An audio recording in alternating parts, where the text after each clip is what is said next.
Welcome back, peeps, and we are actually starting to get things into working order.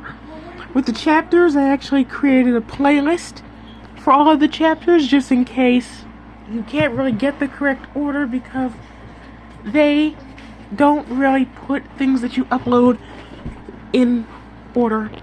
They just post it anywhere, randomly. So if you want it in the correct order, you should go to the playlist. But as of now, we're gonna finish chapters 3 through 6. Hopefully we have enough storage for this to get this done.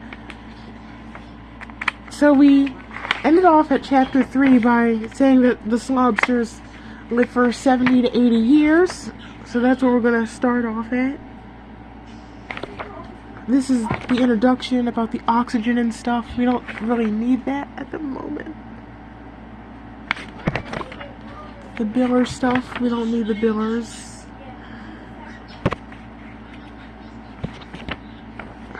Let's see, where are we?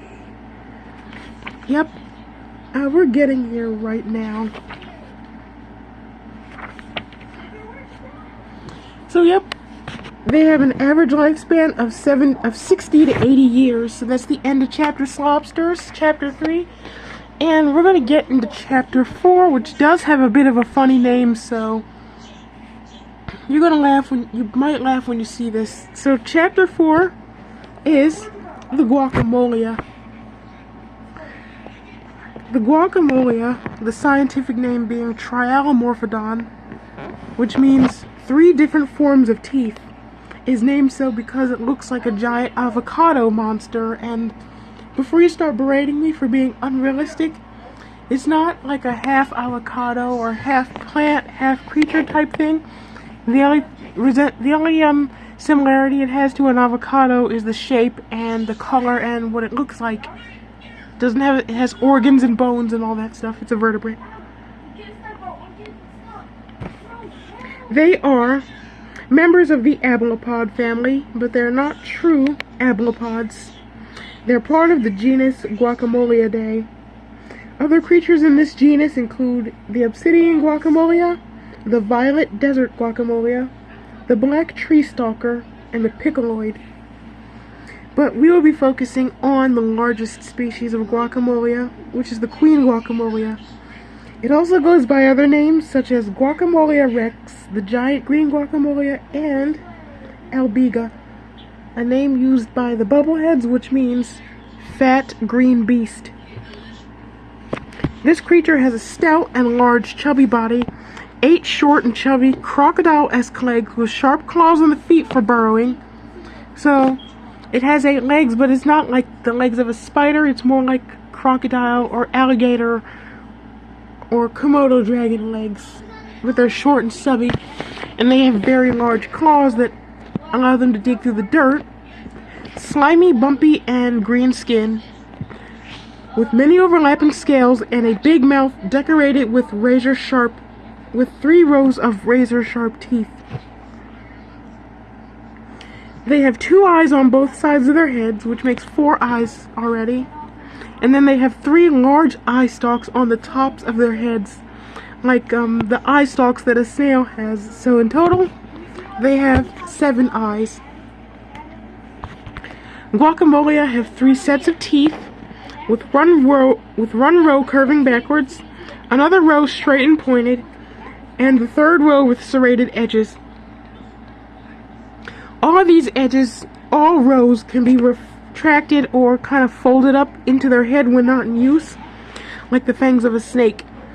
Oh, and to add to your nightmares, each one of these teeth are absolutely massive, about the size of a TV's remote control. As you can see, this dentition is designed to do maximum damage. So, backward curving teeth are meant for, once you get caught in it, you can get inside the mouth, but you can't get out. Straight and pointed teeth, like just conical teeth, are meant for like crunching shells and things of that nature. And then the serrated edge teeth are for ripping flesh, so they can do all of that with just that one bite. They have a 20-inch long tongue. Now, you might think that they use this tongue to catch their prey and things of that sort, But it's not the tongue that we're going to be focusing on today. But the real monster is inside the tongue, is a long black tentacle up to 100 feet in length, which is rolled up like an accordion inside the tongue when not in use. At the tip of that tentacle is a suction cup. Now this is what they use to catch prey, not the tongue itself. Guacamolia are native to Abigalia, and they are Utopia's largest terrestrial predator. The guacamolia is an absolutely massive creature. Females can reach lengths of 30 to 36 feet, and they can weigh anywhere between 18 and 22.6 tons. For reference, this is roughly 2 to 3 times heavier than a Tyrannosaurus Rex or T-Rex. It's also the weight of the largest fire truck, or half the weight of a semi-truck. But the males are usually a lot smaller than that, at about 15 feet with a weight of 1 to 2 tons, which is about the size of a car. The males are more cucumber-shaped, and they also have longer legs, and unlike their larger female counterparts, they only have 4 legs. Male guacamolia are also a lot more active than the females, who are so large and heavy that they prefer not to move at all. They can move, but they can't really move that fast, and they would be out of breath quickly if they moved a lot. So they just prefer to stay put. So they're basically kind of like a giant Pac-Man frog. They communicate by roaring, hissing, growling, basing, croaking, burping, and squealing. The roaring, growling, and basing sounds that they make are used to attract mates. They are too large and heavy to be traveling over the long distances regularly, so during the mating season, the females will sit in their burrows and roar and growl all night long until the noise is heard by a male. So this is basically like a reverse frog. Although this sounds like a love song to other guacamolia, these would be very terrifying noises to hear if you were in the Abigalian jungle at night. Much worse than the roar of the T-Rex, Indominus, or Spinosaurus from Jurassic Park or Jurassic World. This is what replaces the soundscape of frogs croaking in this biome. They rarely shed their skins. They just grow another layer of skin over the old one, and only shed if they have too much skin, which usually leaves them with a good 4 or 5 layers of skin. If they have too much skin, they will shed and eat the excess layers. Like all the vertebrates that live on Utopia, they have violetoglobin, which makes their blood purple. There's some invertebrates that have violetoglobin in their blood, like slobsters and other creatures that we will talk about later, but all the vertebrates here, we're going to see some vertebrates, all of them have purple blood. Like all creatures on Utopia, they are cold-blooded, which means that they cannot regulate their internal temperature, which means that they need to stay they need to stay warm in order for their bodies to function properly. If the climate gets too cold, they will get sluggish, they will be unable to digest food properly, and they will eventually die. Thankfully, Abigalia has a comfortable daytime temperature of 85 to 100 degrees most of the year, and it only gets a 3 to 6 weeks of below 50 degree winter once every 15 years. They spend the majority of their days and almost completely motionless and partially buried in the mud or soil, waiting for their prey. They can sit in one spot and not move an inch for several days or even years, until something tasty walks by or until they poop. Obviously they don't want to sit in their own crap, so when they poop in one of their ambush pits, they will just move to another one and dig a new one somewhere else, kind of like Pac-Man frogs. After laying eggs, They will position themselves so that the rainbow-colored eggs are adjacent to their mouths, to their enormous mouths. So if there's any predators that decide it would be a good idea to come along and steal the eggs, those giant jaws and remote control-sized teeth will be the last thing they ever see. The newly hatched babies are 12 inches long and they weigh about 4 pounds. They start out eating small critters. The females will reach full maturity in 2,000 to 4,000 years. Guacamoleas are carnivores and the apex predators of the rainforests and jungles of Abigalia. Even the dreaded lobster or Utopia will not dare to take on one of these chubby green beasts. You could even say that they are the queens of the jungle where they live. Being opportunistic ambush predators, their diet consists of, well, anything that moves and is small enough to fit into their gigantic mouths. Everything from crunchy billers to slimy yet satisfying lobsters to amazing tasting amphipods, migrating ambush prawns, bubbleheads, even their own kind is on the menu if it's smaller than them. They only have 2 things to fear in life. Wait, that's farther down. The only things they won't eat are things that don't move, plants, and things too big for their mouths. They only have 2 things to fear in life: a bigger guacamole and a leech that we will discuss a little later.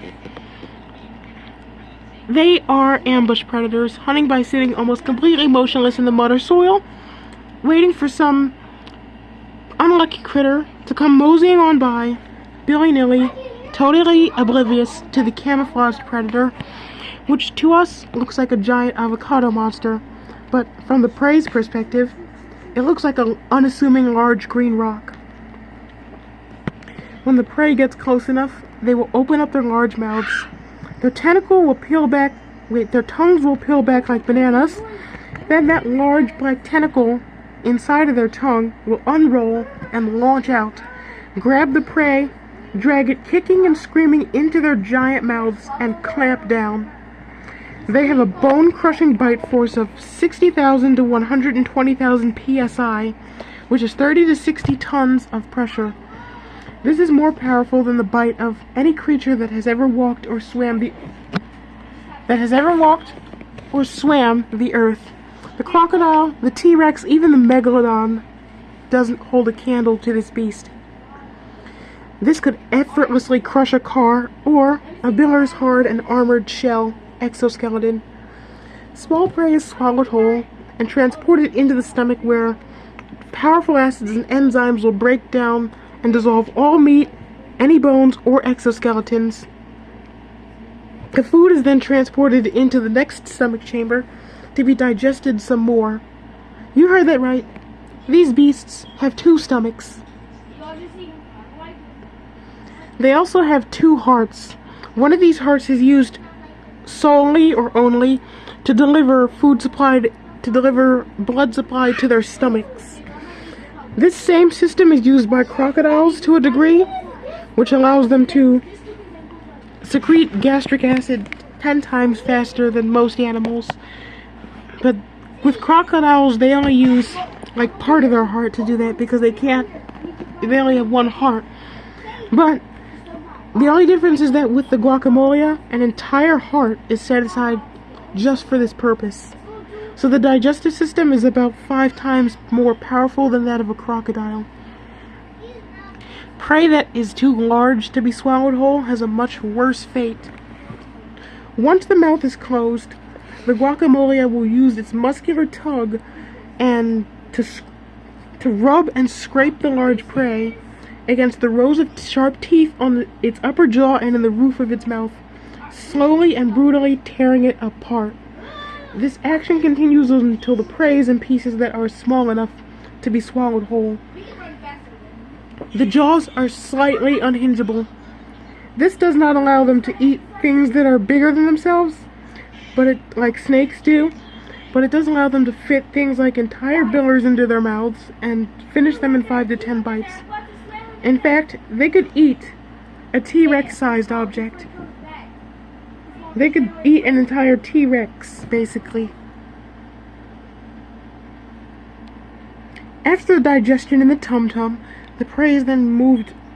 The prey, which is almost nothing but liquid and maybe some bits of exoskeleton, is taken through the alpha intestine, where the nutrients are absorbed. Afterwards, it is moved over to the beta intestine, where all the pooping happens.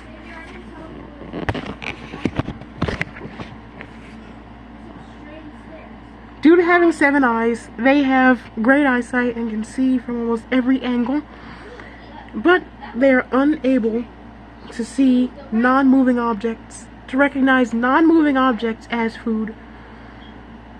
So they will not eat dead prey. They also don't have object permanence, which is the awareness that objects still exist even after they're not in view. Under the skin, the females have many layers of fat reserves. This, in conjunction with their slow metabolism, allows them to survive with no food for upwards of 20 years. Their average lifespan is 40,000 to 60,000 years. The males are much shorter lived at 12 to 20 years, and I'm not sure how much storage this has, so we're just going to have to split this into another part so we can do the next chapter, and thanks for watching.